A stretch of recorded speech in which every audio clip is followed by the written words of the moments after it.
Hey everyone, thanks so much for tuning in to this special midweek episode of Dogman Encounters Radio.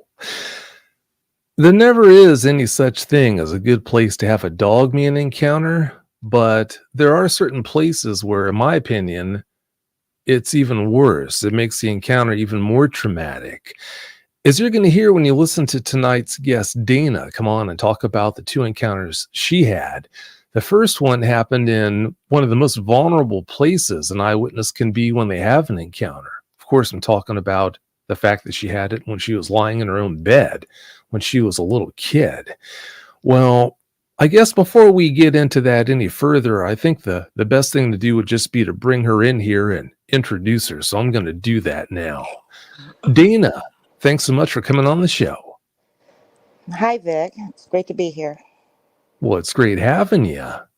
Dana, please give us a brief bio on yourself.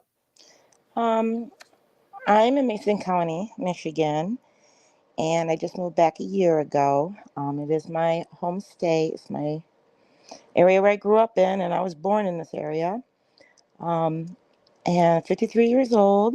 I was working for a trucking company, and I'm just basically coming back to the area to where I grew up. Dana, you describe yourself as being an empath. When did you come to the realization that you had that ability? That would have been in 2018, 2019. I started visioning things, seeing things, knowing things. Um, it was really traumatic for me at first because I didn't understand what was going on. I didn't even know what an empath was. Um, but through the years, I've did a lot of research, and I'm still trying to understand myself and these things that I just happen to know, feel, sense. It's normal to me now because it's an everyday occurrence for me.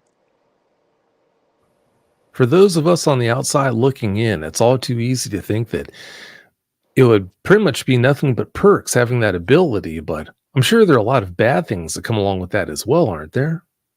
Yeah, I keep to myself. I'm a loner. I just don't let anyone come around me. It does affect me. I choose to be around more positive environments than negatives. Um, and I go with my gut feeling anywhere I go or what any decisions I make. It leads my day to day life. Well, I think it's always a good idea to follow your gut instincts, your gut feelings. So, of course, I'm glad you do that. You found out about me due to a song, from what I understand. What's the story behind that? Well, how I found out about you is I was working, got a call at where I worked. It's a trucking company, and I don't. They wanted to do rent a truck. It's a Expedite X or something on Discovery. I don't know. It's some type of series, paranormal group. I'm not sure. I've never watched it. And they wanted to rent one of our semi trucks. We gave them an offer, but they did find a truck somewhere else. But in the meantime, my supervisor asked what it was for, and they said they were going to do an episode on the Michigan truck driver encounter by the Manistee National Forest. Um, that happened, and I think it's like 2019, maybe 2017, and they wanted to do the shoot over there off of US 10, Mason County, on your way to Baldwin, one of the rest areas. And after that, I was like, the Dogman encounter is what it was for that truck driver. That's when I started researching because I was interested, and that's where I found you. And then I started listening to your episodes every day and every night for 2 months now. Wow, that's a lot of episodes. I have. I've watched a lot. Listened to, excuse me. Yeah, sounds like you did. If Expedition X reached out to you that way, did you ever get to meet Josh Gates? I don't know who I talked to on the phone that day, but they called back the next day and said they found a different semi truck to use. So it was my supervisor who talked to whomever was collecting, the tools that they needed for the set. Yeah, I'm sure it was just some producer they spoke with, not Josh, but that would have been pretty cool to talk with them. Yeah, I Not don't bad. know who. Mhm. After being pulled into the world of Dogman the way you were, without ever being asked, without ever asking to be pulled into it, have you put a lot of research into them? It sounds like you have, listening to as many episodes of the show. Or outside of listening to the episodes, do you try to avoid thinking about them as much as possible? Yeah, actually, I think about them all the time now, and I think about now my past and situations and occurrences and unexplainable events. Um, and I started double doubting what I was thinking what happened, and now to me, it seems more like it was more of a dogman encounter than anything. And just there's just so many different things that remind me of what could be a dogman encounter. Listening to all those episodes, listening to all those people talking, it just makes more sense what I encountered and what I've seen on multiple times, that it's more likely to be a dogman encounter than anything else. That it is. Yeah, I'm convinced it was. You had your first encounter, like I've established, when you were small, lying in your own bed. I can't, but can you think of a place that would be worse than that to have an encounter? Face to face, that would be worse, right in front of it. Um, now, I didn't understand what Dogman was back then. So if I did, I think it would have changed everything. But I never had answers, and I just had to go off um, just a hunch. I mean, there was Bigfoot, and but I didn't know, and I didn't know anyone else was talking anything like that. It was just me on my own.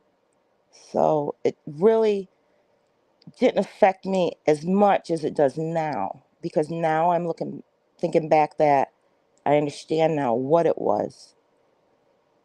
So I think that's what protected me back then, not knowing. Yeah, ignorance can be bliss. Sometimes it's best not to know. So, yeah, there could definitely be truth to that.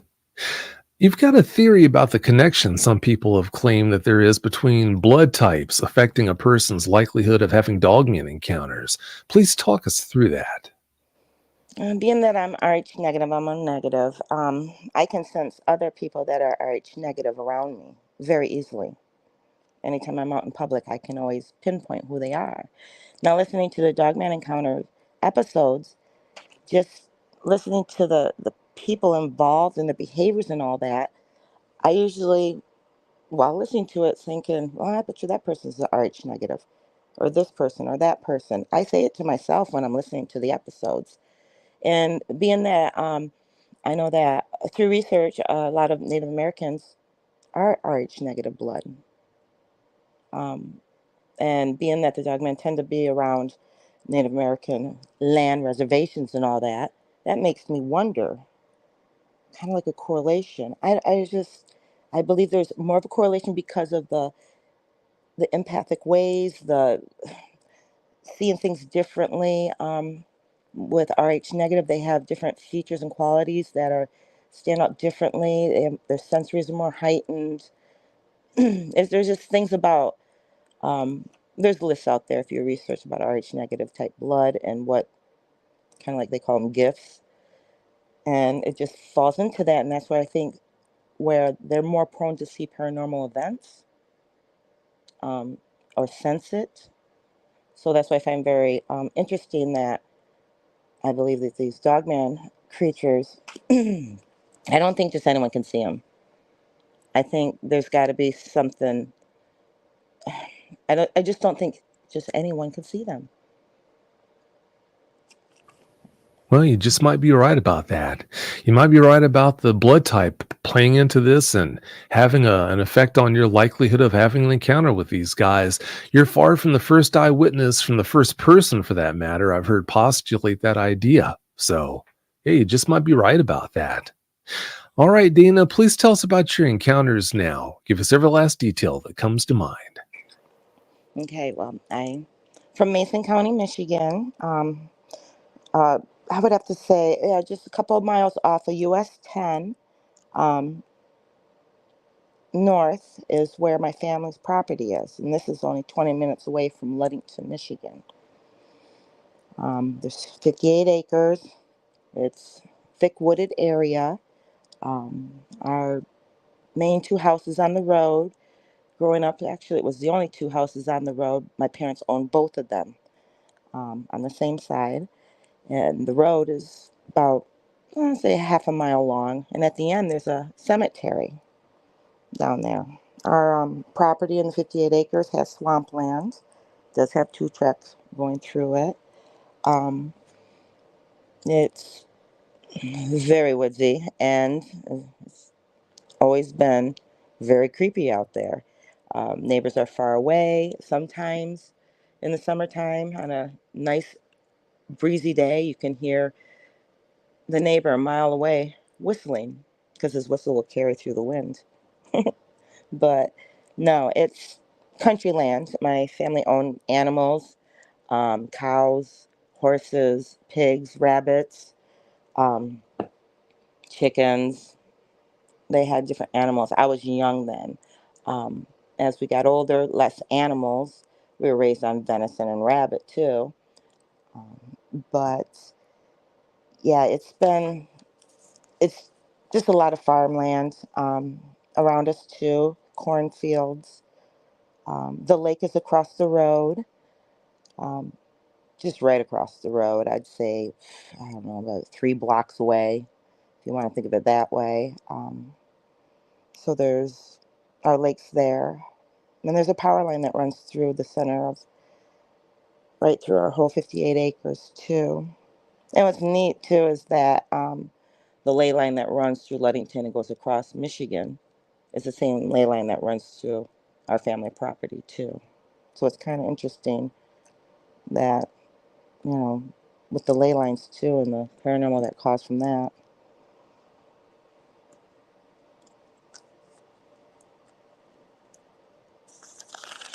So what happened is that it was, I was young. I was about 12 years old when um, my first encounter happened.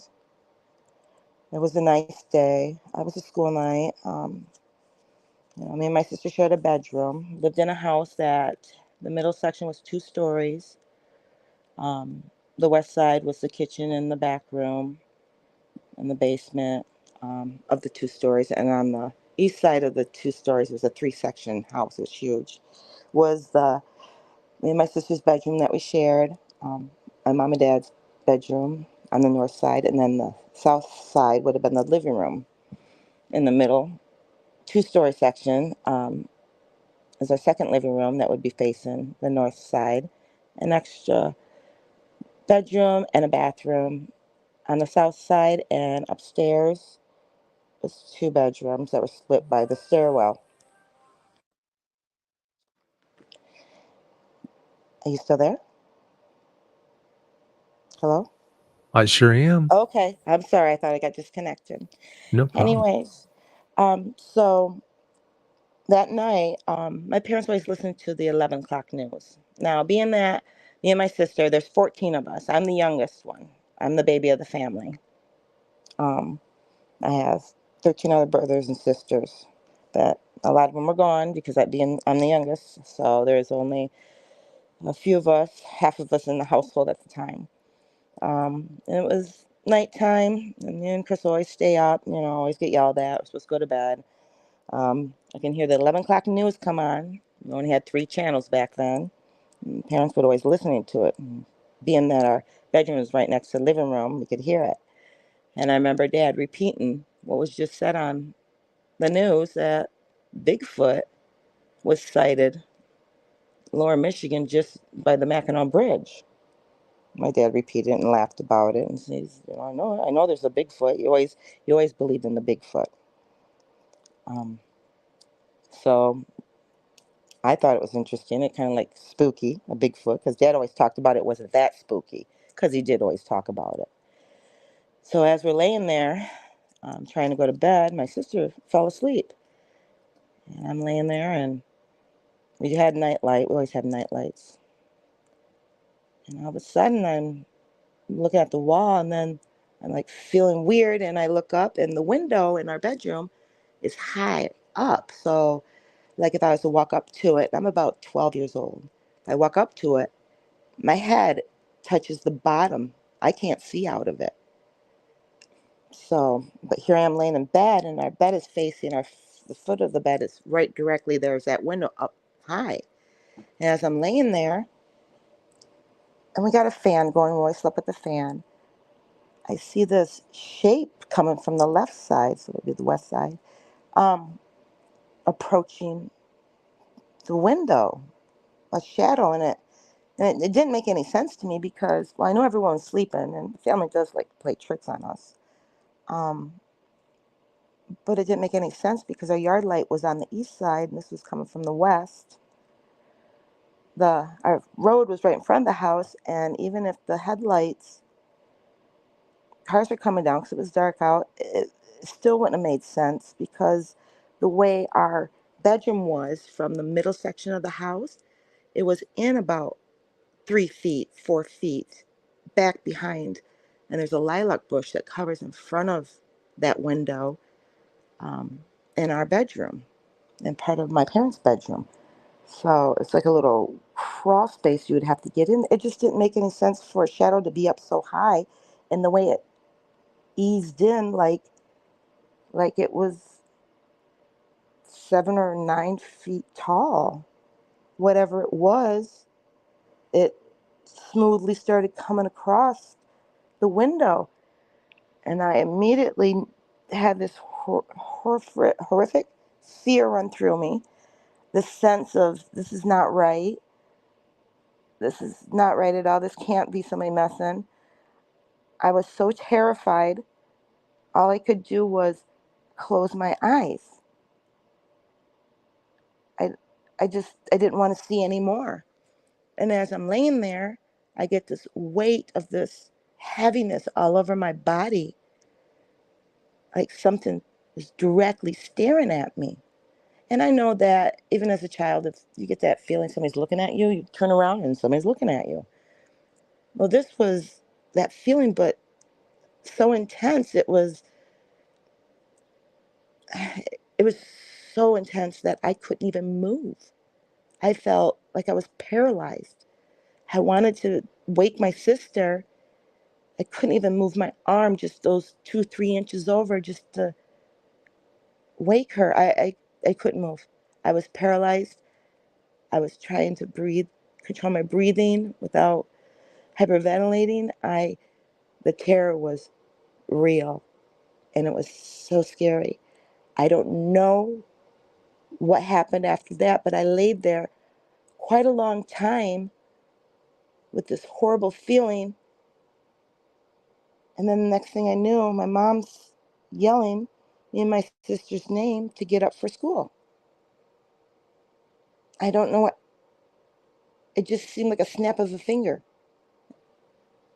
And it was confusing. I We get up. I don't remember if I talked about it to my sister. I don't know if mom always makes breakfast. We go to the kitchen table. We sit down. I don't know if I said anything. All I know is that what was at that window? And as we were waiting for the bus, we went outside, and I had to go walk over into that little crevice there in the corner behind the lilac bush to the window. And I remember I reached my hand up, and I couldn't even barely touch the bottom of the window. And I had to been about 4'2" then, maybe 4'3", I don't know, in height. But and the shape of the head was, it filled the whole window. The window had to have been about, let me see, about 3 feet. It was a high window. I don't know why it was so, Dad built it so high. I kind of do now, but then but the whole face from the part of it was like bringing a face over, part of the forehead, like a cheek. I don't know. It was like coming over, and I closed my eyes. It only showed just a part coming over, and I know it was a face of some sort. I didn't see no nose. I didn't see no eyes. It was the shadow. It was so dark. It was like blacker than black. And so I didn't see it. And based upon what my dad was talking about the night before about 11 o'clock news, Bigfoot, I automatically thought, I just seen Bigfoot. Got on that school bus, went to school, went in my class, and I announced it to my whole class. And there's like only 32 of us in our whole class, even graduating class. And I told them I seen Bigfoot. It came to my window last night.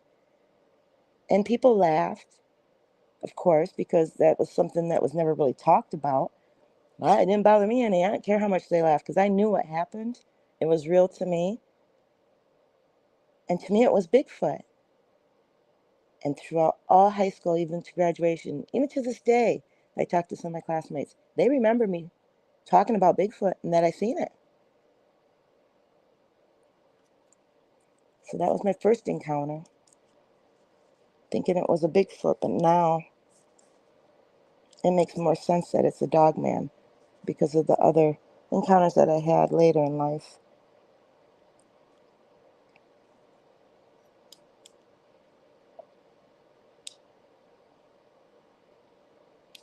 Are you there?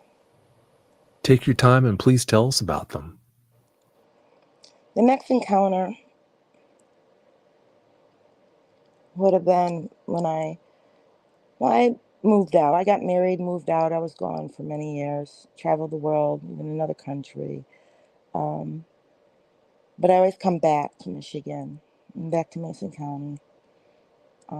I think it had been about 2000 and let's see, 2017 is when I moved to the same general area. It's in Mason County, but on the other side of US 10, um,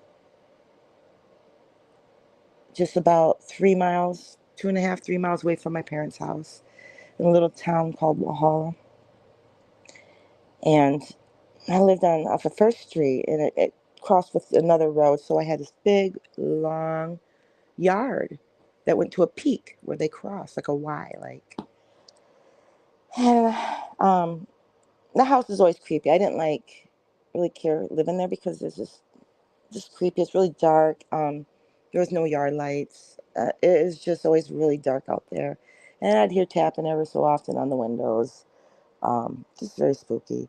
But the one night, I went out on the porch and be smoking a cigarette, and I hear crunching of leaves like somebody's walking. And it's really dark out. There's no moon out, and I can hear, crunching through, and it would like circle. It would go over on the north side. It would come around to the south side, like it was circling, like actually a half a circle around. And I heard that. I heard that numerous times. Ever so often, when I go out there on the porch on different nights, I would keep on hearing like somebody's walking out there. I'm thinking it's probably a neighbor or something like that, but I quickly would go in because I couldn't see it, so it always spooked me. But that one particular night that I was out there, it was a little different. I was hearing the crunching again and the walking, like a person walking, and but all of a sudden it was like total silence, like stillness everywhere. And as I'm looking around, because I'm feeling a weird feeling, like I'm starting to get anxiety, like something's not right. And as I'm looking at way at the peak of the yard, which is quite a long ways, it's a big yard, and it kind of goes on a slope inward on both sides.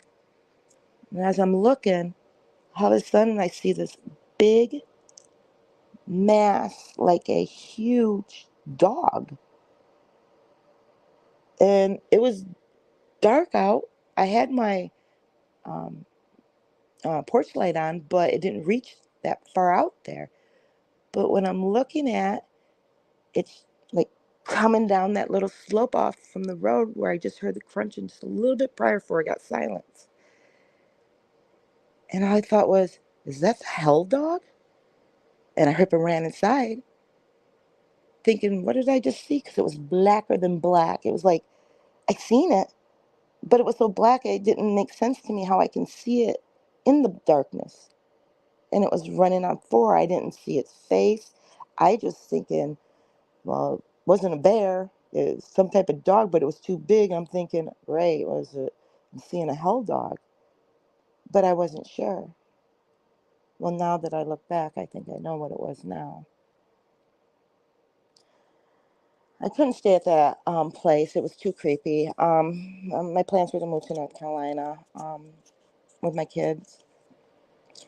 Um, my daughter did graduate and she left and got married. And so my son goes to visit his father in New Hampshire. And my brother has a parents' house he's renovating. And I started talking to him again because we never really had a close relationship, but I was really excited that we were actually starting to talk again. And I started helping him renovate, and it was great because he was teaching me how to do things and all that.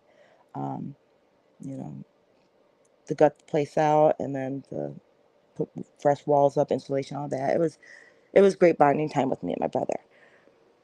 But the thing was is that I didn't like staying at the house by myself because I was alone now.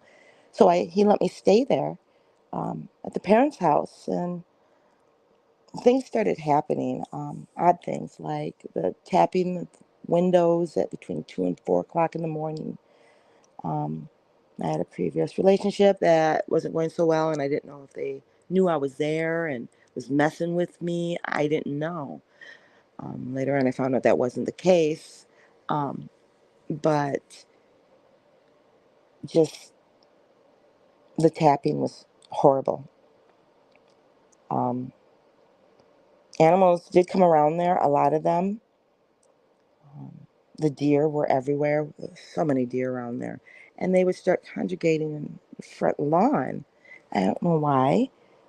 The wild turkeys, had a possum try to come in the door. Just constantly, all these animals. I didn't understand what was happening at that time. The deer, I would just be standing in the kitchen and looking out, and the deer would be like hanging out in the front yard. And I didn't understand why. Um, but I know that as I was staying there, I started getting these weird feelings. I'm starting to remember things from the past growing up there. Started remembering two eyes, these eyes looking at me through the windows. And I started getting those feelings again. Um, I started putting curtains up because I would get that weight feeling of something staring at me. That window that was in the bedroom is gone now, and my brother had switched the inside of the house around, so now that's the living room, so you can look out to the road. But I still, that same area still bothers me, and I'd still feel a weight of something looking um, in all the windows. Um, it just got to a point where it was weird stuff was happening. Um, Time was starting to pause when I'd go outside. It would make me run back into the house. Um, Noises, the banging, the tapping started with just a couple taps. Then it went to a few. Then there was a particular night where I was sitting in the living room and by myself, and it was like three cinder blocks being thrown upstairs. Boom, boom, boom. Like like you could feel it even. Feel it through my bones. And it really startled me. Of course, I had to leave immediately because it scared me so much, and I jumped in the car. But when I walked out of the house, everything was still. It was that stillness, that silence, like nothing was moving. And I get in the car and I take off. Well, now that I think about it, that reminded me of back when me and my sister shared the bedroom. I remember a time where mom and dad were out, and me and Crystal's bedtime school night, and my brother was watching us that night, and me and my sister in the bedroom. As we're trying to go to bed, we're giggling, talking. All of a sudden, there's this two big bangs, like boom, boom. It almost felt like it was inside the room. We started screaming. My brother comes running down the stairs, through the middle room, into our bedroom, and just starts swinging. He ended up swinging and hitting my sister's donkey um, coat hanger thing, and he broke it, unfortunately. But he beat up pretty good. But that banging inside, it was like it was inside the room. Now, listening to the other encounters, the big banging.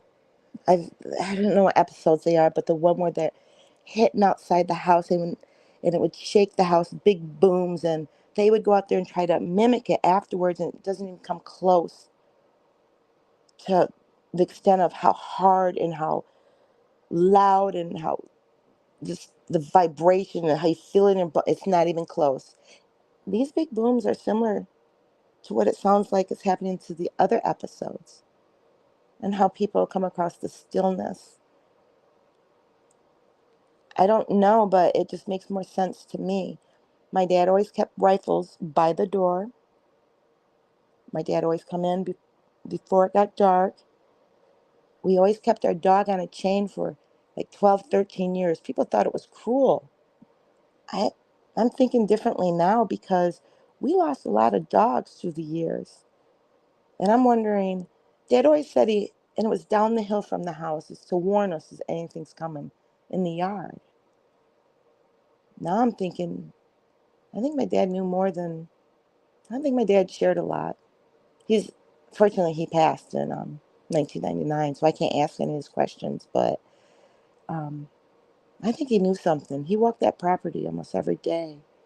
He always take the dog before or after he goes to work. But just how he always had the rifles by the door. The windows that he built on the addition, they were higher up. I don't know. And he always talked about, when he talked about Bigfoot and how any type of animal that lives underground has a strong scent. And people are known to talk about Bigfoot having a strong scent. People know, talk about Dogman having a strong scent. Makes me wonder and think if they burrow into the ground, just like Bigfoot, how my dad would explain it. Um, Now, my brother, he had a encounter of some sort. He didn't know what it was, but now, what I know now and listening to all these episodes, he was out in the woods. All I know is that we're in the house. All of a sudden, my brother comes running in, screaming and crying. And this is a person who doesn't cry. And he's a daredevil. I mean, that's just not him. But he comes running through the door, busting through the door, screaming and crying. Something's chasing me, something's chasing me. And he has like white blonde hair. But at that time, it was covered in blood. Um, he had a, he had, he said he hit his head possibly on a branch. What happened was is he was out in the woods. Once he got settled down, and Mom's got a towel on his head. He says, he was out in the woods. It's dark out. He hears this, like, I don't know, some like noise, and he turns around and he looks up and there's something towering over him, looking down at him. And he couldn't tell, but he could see the eyes. And he took off running. And I don't know how deep he was in the woods on the 58 acres at the time. He said he must have hit himself on a branch on it with his head, but he had a nice gash. Your mom had to, put a lot of pressure on there for a while there to get it to stop bleeding. Um, and he just basically just brushed it off as, deer and root or something like that. But the terror in his eyes and how scared he was, have never to this day seen my brother that scared. So that makes me wonder about that. Um, Also, my one of my older sisters. She wanted to go visit her friend, and no one wanted to take her, and she couldn't. They couldn't come to pick her up, and back then we walked anyways or rode our bikes, but it was dark out. She wanted to go see her friend, and they're like, "All right, you're gonna have to go then. You're gonna have to walk."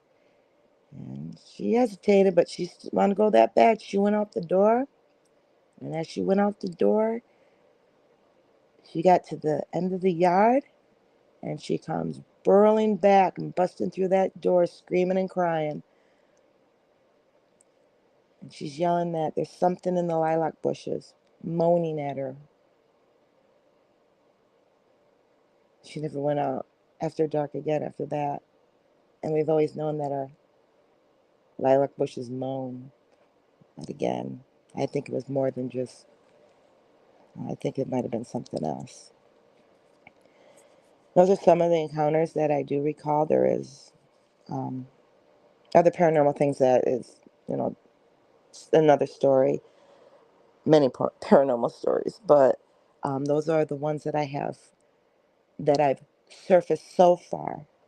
All it takes is one of these episodes to start triggering another remembrance or a thought, or, you know, I mean, there's been things like when I went to Georgia Guidestones on March 22nd, um, during its anniversary at 2022, I think it was.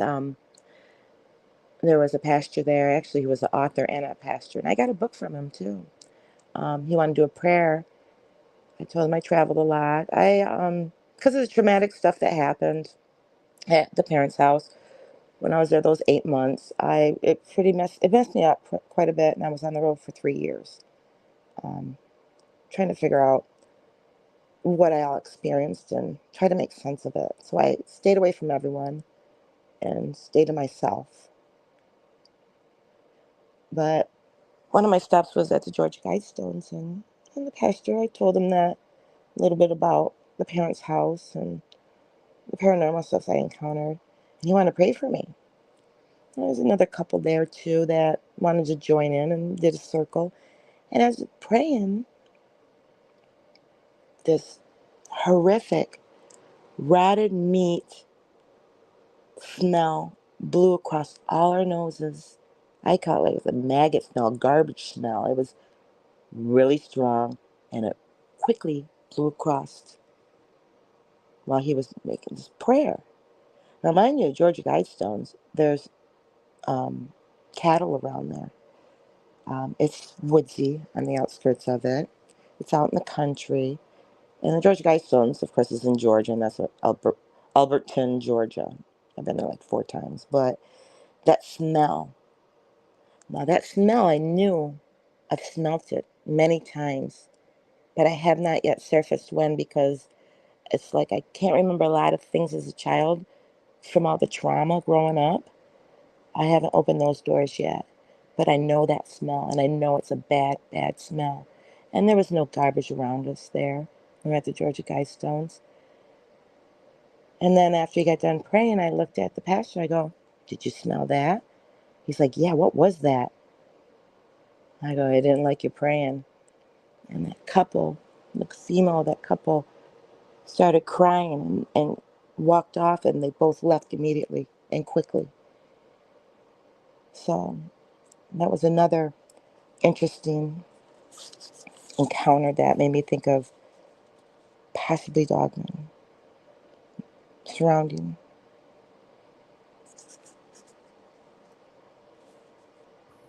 You've been surrounded by a lot of encounters over the years, unfortunately. Yeah, I still trying to put it all together.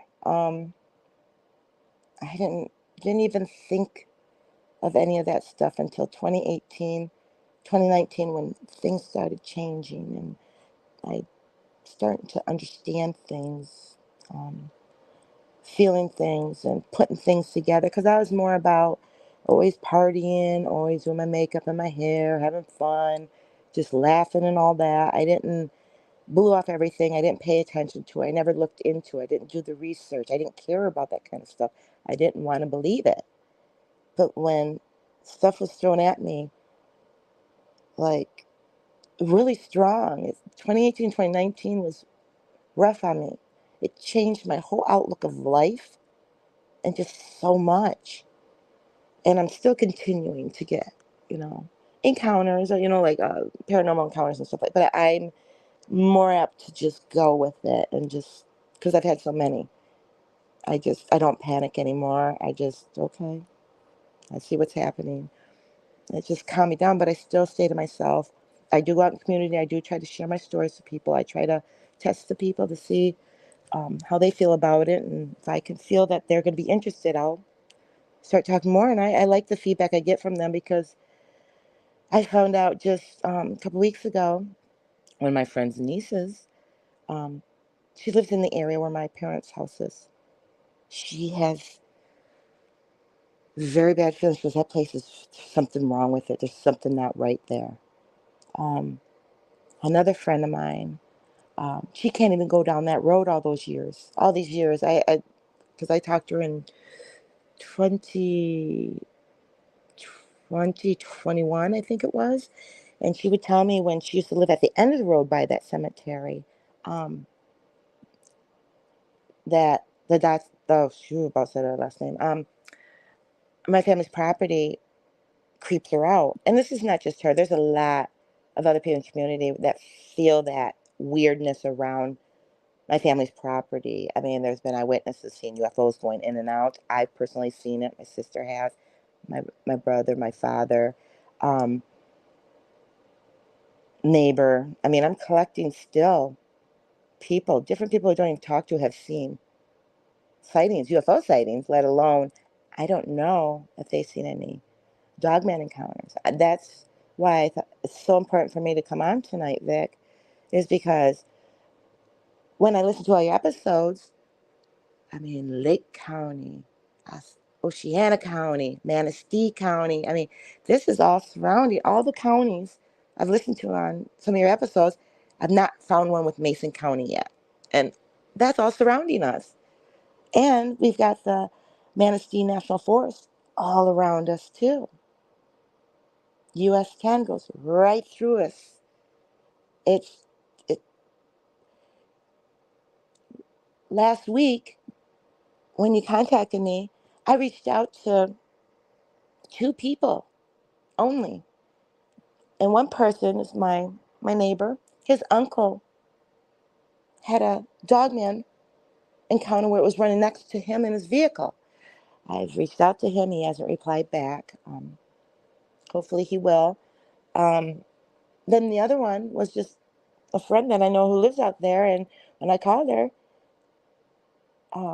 well, actually, I messaged her saying, have you ever had any dogman encounters or know of anyone? She goes, yes and yes. She's out of town right now, so she hasn't been able to share them with me, but my goal is to try to get them to reach out to you. I'm hoping that this episode will um, reach out to a lot of people in Mason County and get them sharing and acknowledging that this phenomenon, whatever it is, it's always been here. It's real.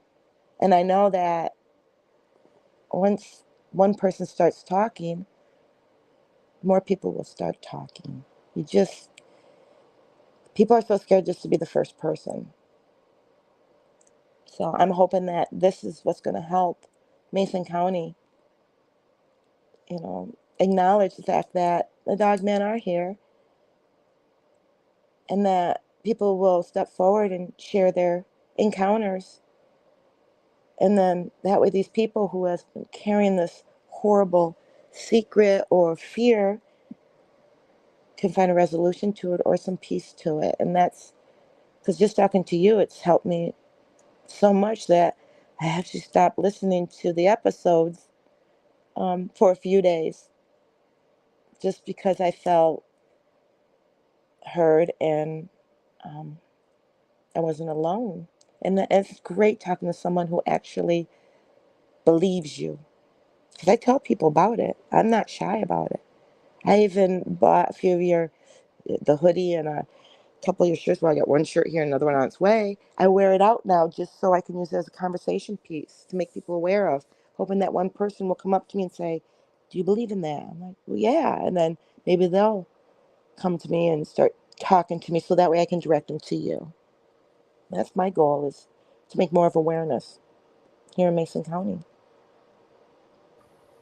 Well, thanks for supporting the show. And yeah, I wouldn't be surprised if more people than you'd expect contact you and let you know about the encounters that they've had when they see you wearing the shirts around like that.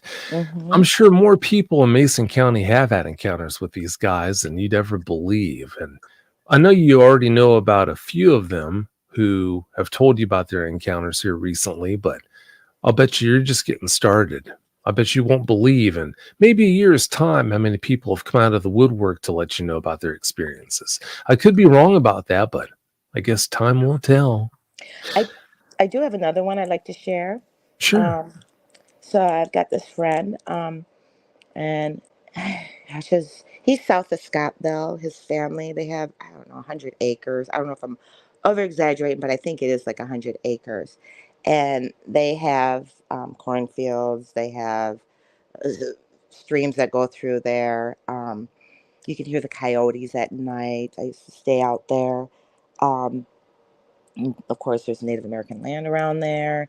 Um, I'm trying to think of the five things that are known for Dogman area to be more prominent.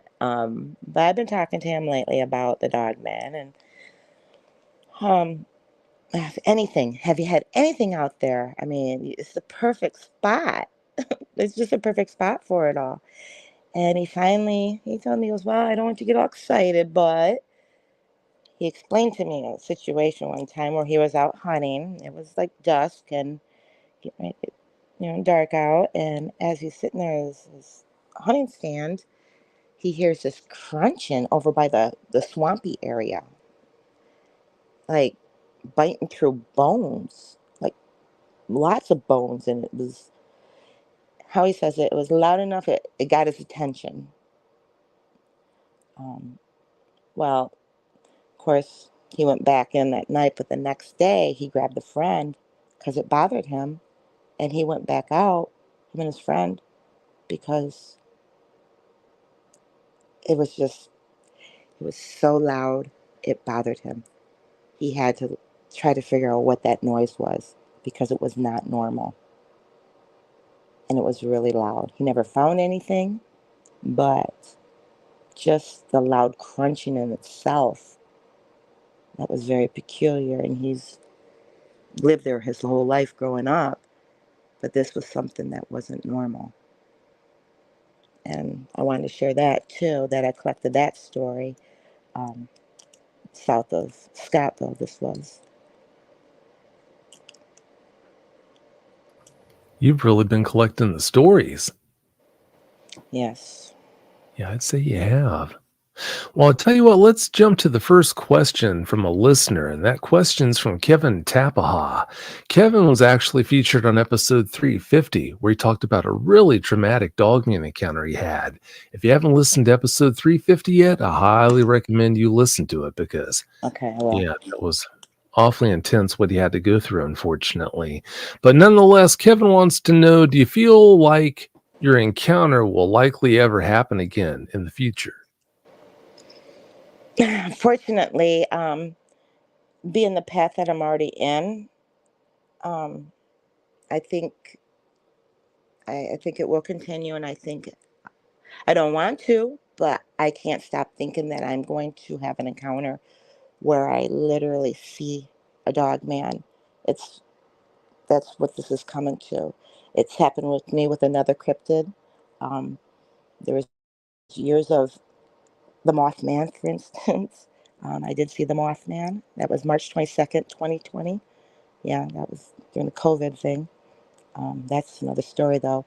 But I felt it. I felt it for years that I will encounter, and I did. This is the same feeling. It's like everything that's happening is happening for a reason.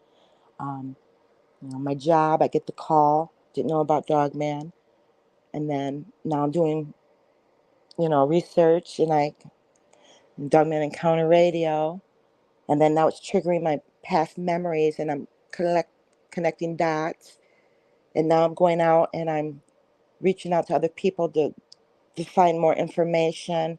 Um, Unfortunately, I think that's, I don't want to. I don't want to, but I just, I just feel it's going to happen. Yes, I think I will continue. It'll get stronger. I think this is all for a reason. Well, you've already had two experiences, and other family members have had their own. So, Mhm. unfortunately, I wouldn't be surprised if you do have other encounters. Hopefully, if you do have them, they're not traumatic. But I guess time will tell. The next one is from Shaman, Shaman, from Shannon Umanazer. And her question is, with her first encounter, she thought it was a Bigfoot. Then she heard stories about dogmen. What made her change her mind to think it was actually a dogman? What made me change my mind is the feeling I got from when I was laying in bed, and the fear. The fear. Now, I have not listened to any Bigfoot encounters. Um, I just here and there hear that it's more peaceful. But this, it's the evilness, the darkness, the like. It was really a horrible feeling. And when I listen to other episodes, I hear this like horrible feeling that comes over them, this terror, this feeling, and that's what matches how I felt. I couldn't move. I turned to stone. The feeling is so hard to explain how terrified I was. And I'm thinking, what chances my dad sees on TV is Bigfoot, and then what comes to my window? That was kind of silly, but in the end, it did happen. But I don't think it was Bigfoot, because then the hell dog, and then the stillness, and there's more that now what's going on with my brother, then my sister, and there's other stories out there that it's just too much to share. Um, it's more of an evil type feeling. And I know that smell of rotted garbage, I call it maggot smell, carcass. That smells too familiar, but I haven't unlocked those memories yet. I don't know, but I know that smell. And it's always terrifying when you smell it. Yeah, it's not a smell that's going to give you the warm and fuzzies. Mm-mm. Definitely. This next one up is from Glenn Kamata, and Glenn wants to know, what color were the eyes? Oh, I never seen any eyes. I seen the shape of something coming to the window that 7 to 9 feet tall, filling the window. I did not even want to see. I closed my eyes. Once I seen it was moving, the way it was moving, something was going to be coming. Look in the window. Now, when I seen what I thought was a hell dog, there was no eyes then either. But I have reoccurring dreams as a child when I lived at the parents' house of eyes looking at me. Eyes were always looking at me in the windows. Eyes were looking at me, holes in the floor. There's this dream that keeps coming. There's eyes everywhere. Every room I went, there was two eyes looking at me. When I returned back to the parents' house in 2018, 2019, mind you, I left there in 1990. So I was gone for quite several years, well, for a long time. Those dreams came back to me when I came back to that house. The eyes. The eyes were staring at me. They were looking at me in the windows, it felt like. The dream would come back. But I never seen them that I recall, though not with those two episodes, encounters. But I don't know what I've blocked. But I always have this fear of two eyes. What color were the eyes in your dreams?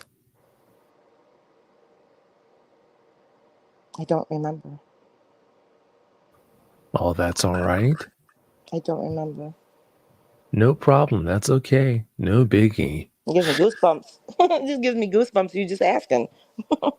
Oh, I'm sure it does. Yeah, sorry to do that to you. I've got another one for you from Penelope, and Penelope wants to know, Dana, how do you keep yourself mentally safe day in, day out since this happened? I went on the road alone and stayed away from everyone. I learned to meditate. I learned to detox. Um, I don't stay around heavy crowds. I do research to try to help me through it, knowing that I'm not the only one out there with these paranormal events. There's a lot of research, a lot of finding me, a lot of just doing good deeds. Um, I stay away from negativity as much as I can, drama. Um, Anyone that I know in the past, I try to keep away from those if there's any problems. Um, it's just finding that safe place. And I don't let no one in my apartment. I've only had maybe 3 visitors in the last year in my apartment. I stay to myself. I don't even like an elevator with one of my tenants. Yeah, I'm on a 4th story. Um, No, I'm very particular who I allow near me because I can sense it. But I'm okay with that. If they got a problem, then that's their own problem. It doesn't bother me. It's just I'm not gonna please them. I'm just like, no, I'll wait to get in the elevator, and they make their comment. I'm like, hey, never mind. Don't be like that. I don't get upset. I don't let other people invade my positivity. My aura, my space. I very strong at protecting myself. Live your own life. That's good. That's a good way to live your life and to handle things. This next one is from Haunted Doll, and they want to know, I think they're asking about the hellhound that you later on started to believe was a dog man. And I agree with you. I'm pretty sure it was a dog man. But their question is, how tall do you think the dog man was? And what about the color of its fur? Black dog man? Does it look like a hyena, bear, or wolf? When I seen it coming down the slope, I didn't really see the shape of. I didn't see it. I seen like the top of its head. It's the broad shoulders. Just it came quick. It was blacker than black, so it was like a shadow on top of darkness. And it was just coming down, and I just turned around and went inside. I didn't take the moment to.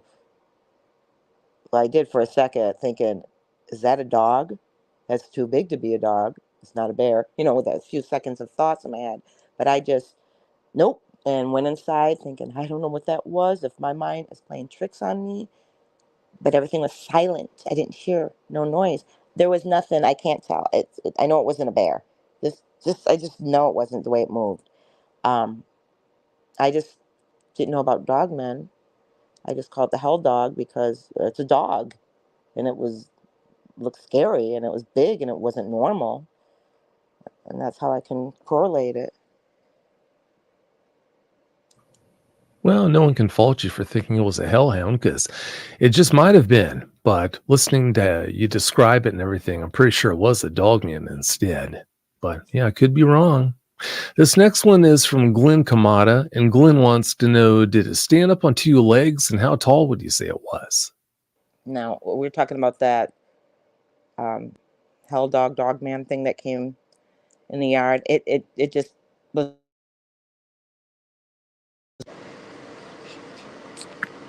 Sorry about that. It was just getting ready to come down the slope. It didn't stand. It didn't do anything like that. I heard the crunching out in the woods, but I couldn't see nothing. I can hear like 2 steps walking, and then here's this thing running down. So I don't know if the 2 steps out there was something else, or if it was the same thing. Because I heard the crunching, then it went total silence, and here's this thing running down the hill, but there was no noise. It didn't make any noise when it was coming down the slope.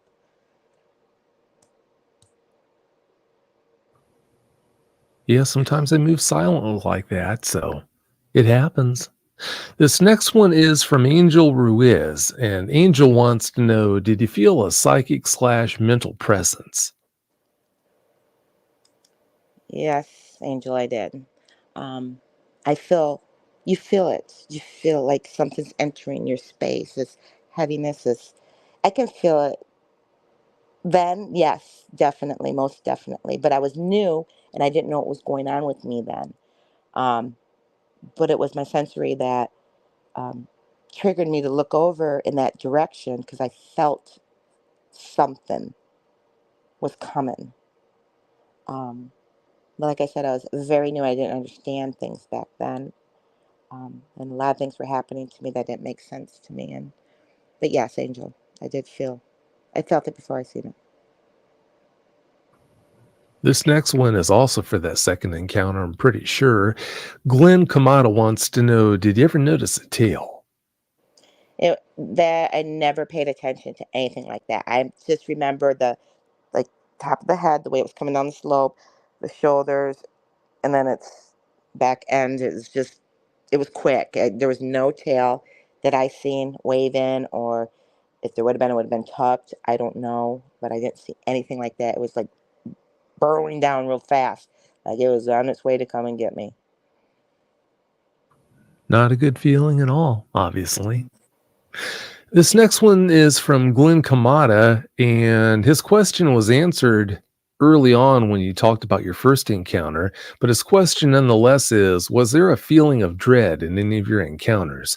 Of course, you did mention in your first encounter when you were chronicling it that you did feel this ominous sense of dread.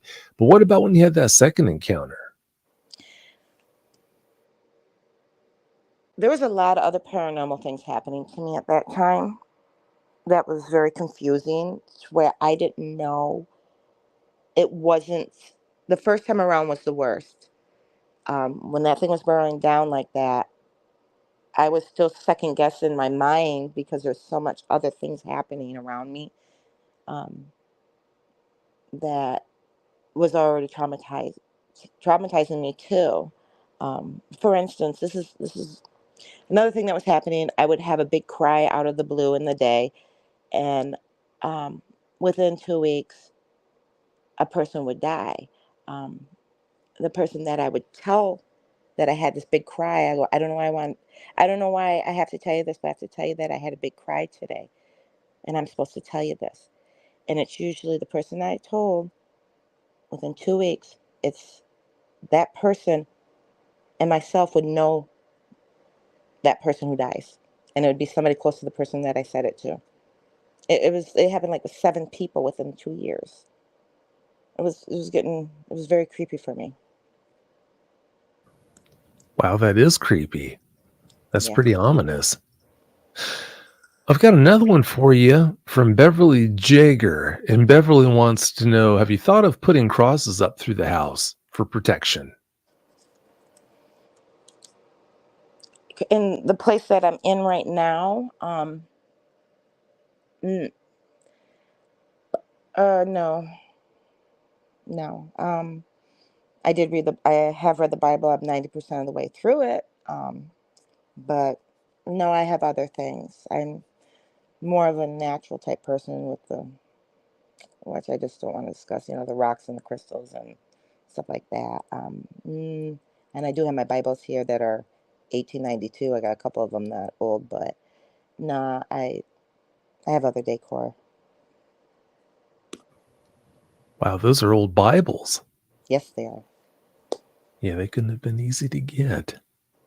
This next one up is from Nico Diaz, and Nico wants to know, we can suppress memories when they are too traumatic, but do you think dogmen have the ability to suppress our experiences with them? Yes, yes. I think there's things that's happened in my childhood because I used to go out in the woods all the time, and I used to always go by my favorite tree and hide behind it when parents would be fighting, and there's just a lot of chaos. Growing up with that many siblings too, and all, um, I think I think sometimes also they will allow you to keep the memory, or they'll suppress it from you. Um, kind of like when I seen the Mothman. Um, it's very interesting because I understand why didn't I take a picture? Well, I know why I didn't take a picture. Because when I was driving and I'm looking up in the sky and the sun's just starting to come up, I'm seeing this thing fly and I'm just so in, what is that? You got to be kidding me. This can't be the Mothman. And I'm watching it until I couldn't see no more because the top of my car hood. I was so in awe that I didn't think about grabbing my camera because it just mesmerizes you. But what happened was my memory was taken for a few months because when I then thinking, what the heck did I now just see the Mothman? And then the semi in front of me, because I was on the interstate, going to Gary, Illinois, actually. Um, the semi, I seen a deer on the left come running down, and the headlights, it ran in front of that semi and hit it, and it was like blood splurted everywhere like a 4th of July fireworks, and it comes splatting my way, and I could smell the blood. The fur was in my radiator, and then I get to the terminal because I was having my CDLA. I was getting another trainer. Um, and I forgot about it for 3 months that I seen the Mothman. But there was something that triggered 3 months down the road, being at my daughter's house. It triggered, and that's when I remembered. How could you not remember something so traumatizing? It happened. It was like it took my memory, but somehow I got it back. The human mind's awfully hard to understand. It can do some strange things. No doubting that. It looks like Paula E. Fields has the next one up. Paula wants to know, has the guest had any angelic or demonic experiences with the Dogman stuff? You kind of cut out there. Could you repeat that, please? I sure can. Paula E. Fields wants to know if you've ever had any angelic or demonic experiences with the Dogman stuff. Demonic experiences, yes, many, many, many. I don't know if Dogman is part of it. I would say yes, because when all that bad stuff was happening to me at the parents' house, 2018, 2019, I even had a pastor come over there and because I got so scared. There's a lot of things, which are another story. Um, and I believe it's demonic. I really do. And I think that they correlate together. I don't think they're friendly. I don't think they're really, they appear when they want to, a frequency, a timeline. I don't know what it is. I think they're all out there all the time, but it depends on who can see them and who's allowed to see them or who taps into that frequency to see them. I don't know, but it's a negative feeling. It's not no happy feeling. So yes, I believe they're demonic. I can understand you feeling that way because, in a lot of ways, it does seem like only certain people can see them. So, yeah, there might be something to that. Beverly Jagger has another question for you, Dana. She wants to know, did you ever feel like you were ever threatened in any way? Um, yes, most definitely. The the banging. I mean, the three bangings. I was the only one at the house there at the parents' house. Sound like three cinder blocks being thrown upstairs like it was in the house. Um, that to me is very threatening. And like I'm trying to keep more on the dog man path because there's a lot of other paranormal things that's happened to me. So I'm just trying to keep with the dog man stuff. Um, and then when I walked outside after I heard the three big bangs, the stillness, the my I call it my voices in front of my mouth when I hold my hand up in front of my mouth and talk, how it sounds enclosed. That's how it feels. And I noticed it was during full moon, one of the times that I went outside. Another time where everything was still, no noise. Everything is like not moving. I even had somebody over there at that time to witness that, and it scared them. They left. They left quickly. I was like, "See, look, there's something going on here." Because it was like everything froze. Like you're in a snow globe. You're like in a. It's a very weird feeling, and I've had many times that's happened to me. And now I just think that I'm tapping into something. And mind you, the parents' house runs on the ley line and a power line that runs over the ley line. It's a major power lines too. It's the taller ones. I did research where I found that a lot of times those major power lines do run on ley lines for some reason or another. The cemetery at the end of the road is only like a half a mile. The road is. That's creepy enough right there. Um, the center part of the house is over 100 years old. There's multiple paranormal stories from my siblings from that, which is other than it's not Dogman, it's other things too. Um, but yeah, It's just a different place. I'd say it must be. I've got one last question for you, Dana from Harvest Mary Moon. And Mary's question is, do you think that people who are empaths are magnets to this stuff? Absolutely. I believe that. I believe the empath. I believe the RH negatives. We got astigmatism to our eyes, so we bend. That's why we're able to see more paranormal encounters. Something about the eyes with the astigmatisms. I believe that. Yeah, I don't think I've ever spoken with an empath who hasn't had a bunch of experiences with the paranormal. So there must be something to that. Yeah. There must be. Well, Hmm. before we get out of here, Dana, do you have any closing comments you'd like to share? Um, I do want to share, like a lot of us do. Um, Talking to you really has made a difference. Um, to be, talk to someone who believes you is huge. It's an honor, and I believe just with interacting with you, I'm able to now have a place where um, people in Mason County now has a place actually to come to if they want to share anonymously or if they want to be open about it, because I know that there's much more going on in this community and in this county all over. There's too many weird stuff that's happened around here, and I think, and some people say it's cursed. Mason County's cursed. Um, I'm hoping this will change things. I'm hoping this will surface so much and bring peace to so many people. That's my goal. That's my goal being on here. First episode I heard, I was like, man, that'd be great to be on one of the episodes. It only took me 2 months from the first time I listened to you to now. So I'm very ecstatic that I can be a part of this encounter community for Dogman. Well, we're so happy to have you as a part of it.